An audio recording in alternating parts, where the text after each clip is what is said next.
Sa unang balita, patay ang 3 hinihinalang pusher. Batas o manlaban sa bypass operation ng mga pulis sa Navotas City. Matagal na raw pinasusuko ang 3 sa Oplan Tokhang.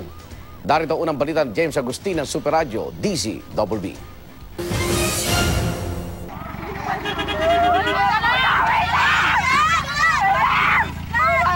Halos pigilan ni Jocelyn de la Cruz ang van kung saan isinakay ang bangkay ng kanyang kinakasamang si Alan Uba, na isa sa 3 napatay ng mga pulis sa drug bypass operation sa Market 3, Barangay NBBN, Navotas City kagabi.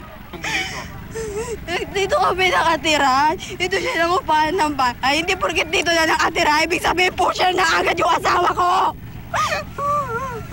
Giit ni Jocelyn, marangas silang nabubuhay sa pagtitinda ng isda at hindi sa pagtutulak ng shabu.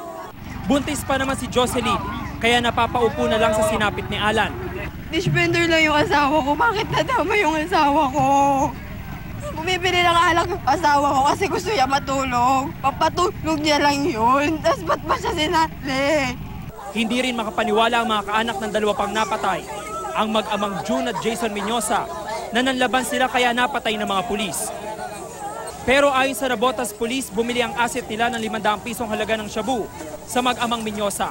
Kasama raw noon ang mag-ama si Alan. Nang aarestuhin na raw ang 3, nagtakbo na umano sila at bumunot ng mga baril.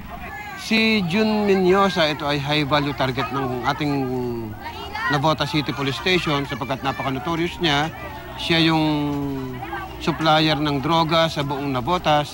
Ito yung barangay na nagsusupply ng droga sa buong city of Navotas.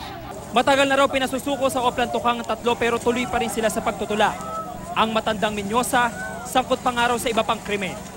Kino-confirm pa namin yung ulat na itong si June Menyosa ay isang member ng Gun for Hire Syndicate dito sa area ng Kamanaba.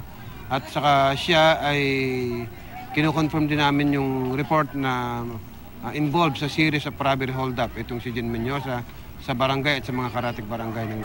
Na-recover ng Soko ang nasa 32 sachet ng hinihinalang shabu, 2 kalibre 45 at 1 kalibre 38.